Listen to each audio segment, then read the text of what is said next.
science. They might be trying to here comes science.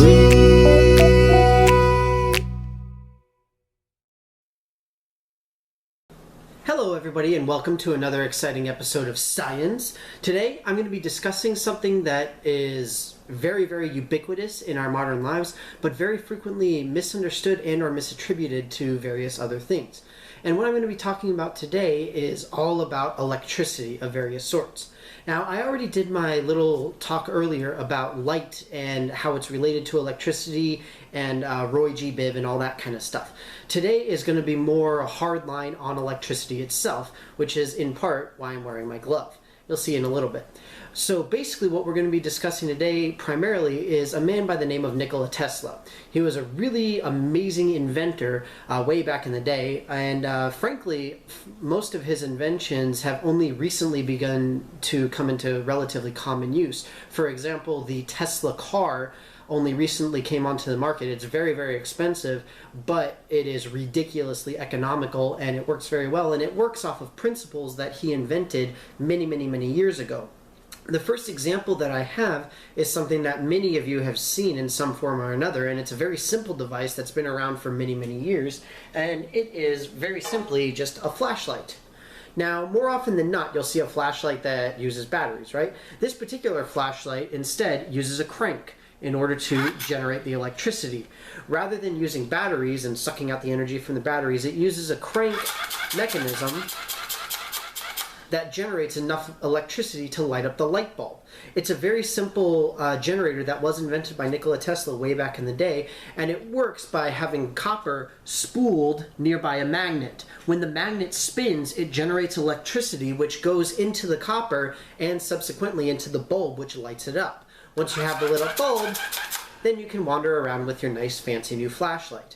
There are several other things that Tesla invented and several other principles that he examined that are very important for electricity today, many of which, arguably the most important of which would be AC current, alternating current, which basically means that current moves back and forth within wires rather than direct current, or DC, which just moves straight from point A to point B. It takes a lot more energy to move single particles all the way from point A to point B than it does to take particles and sort of oscillate them back and forth, which is the basic principle behind AC and why we're able to transmit electricity over massive distances via cables, wires, whatever you want to call them. Now, one of the biggest inventions that Tesla had, or the principles that his work led to, is the Tesla coil.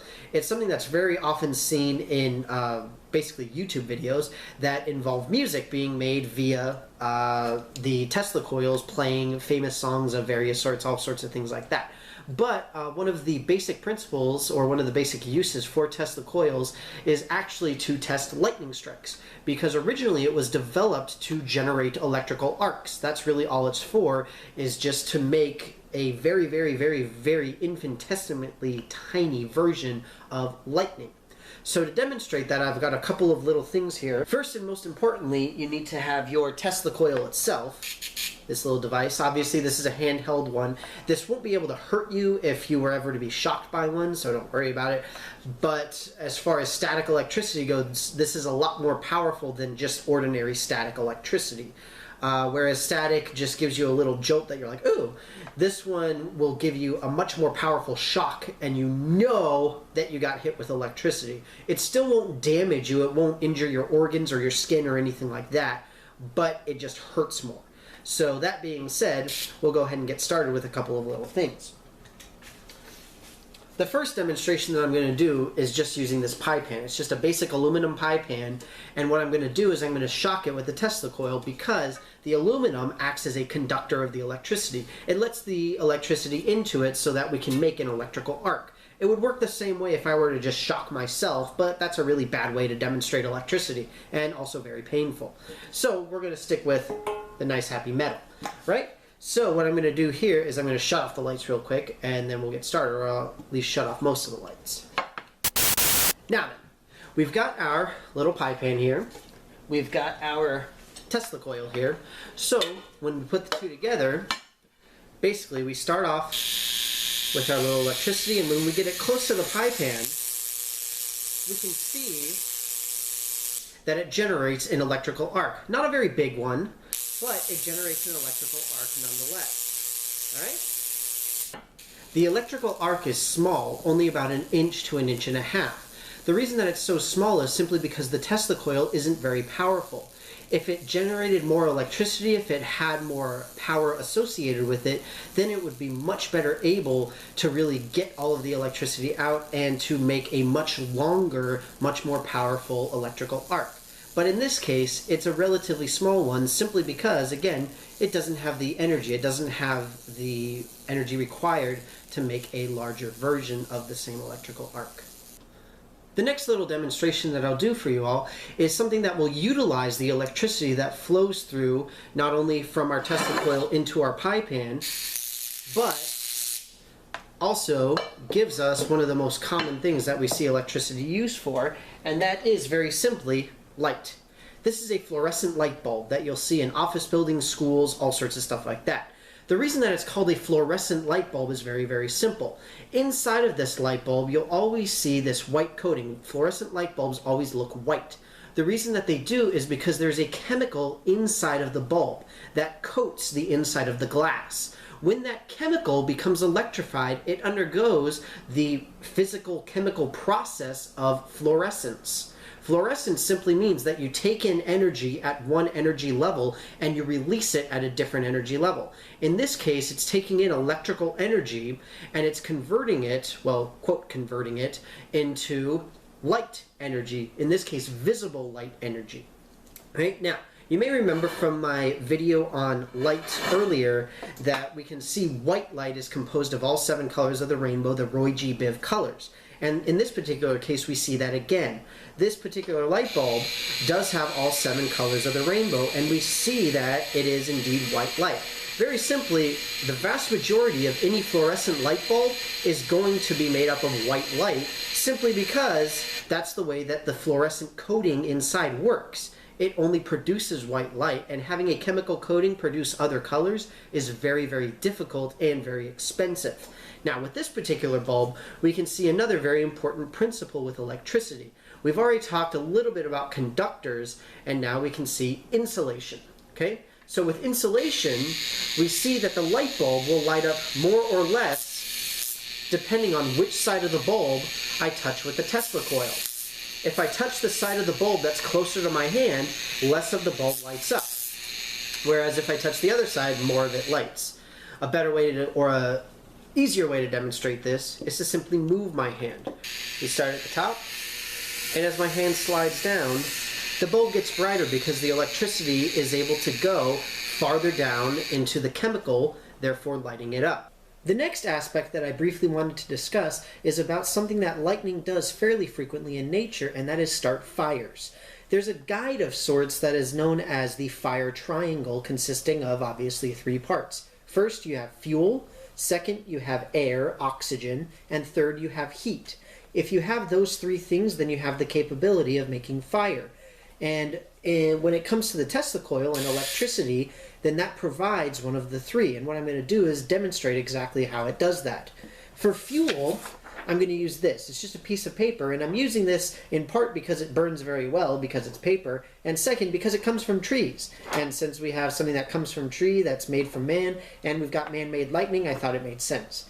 Second, air, oxygen. It's all around us. If we didn't have oxygen, then we would be in really big trouble. Now, here's the problem. We need heat. A lot of people really do associate electricity with heat, and there's nothing wrong with that. You do have heat when you have electricity. The problem is the heat from electricity comes from a very specific action. It's not simply having electricity. And we can see that right here. Just sticking the paper to the Tesla coil doesn't do anything. The reason it doesn't do anything is because it doesn't generate the heat. All it is somewhat arbitrary electricity going around and flying out. What we need is the spark. The spark, the actual lightning bolt, is what generates the heat. If you have that, then you can have the fire. Now, before I do this, I have to remind you, don't try this at home. It's not very smart. Okay? So, all that you need is we just put our paper here, and basically what's happening is our paper is going to be in between the aluminum pan and our Tesla coil, so when the spark is generated, the heat from the spark is used to make a hole. A tiny little fire. Now I know that might have been hard to see, so we'll do it a little bit more dramatically.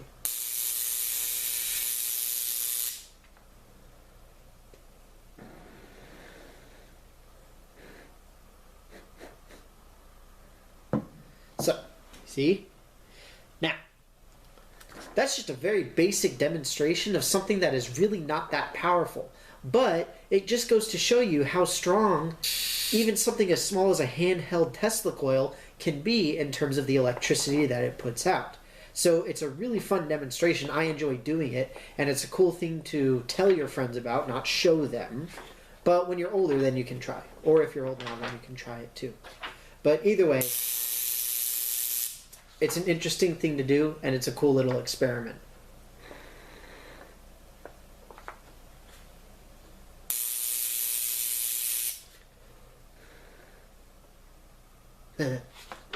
The last little thing that I'm going to show everybody is another light bulb. But it is not a fluorescent light bulb. It's a little bit different. It's a very interesting type of light bulb. And it's one that you have all heard about.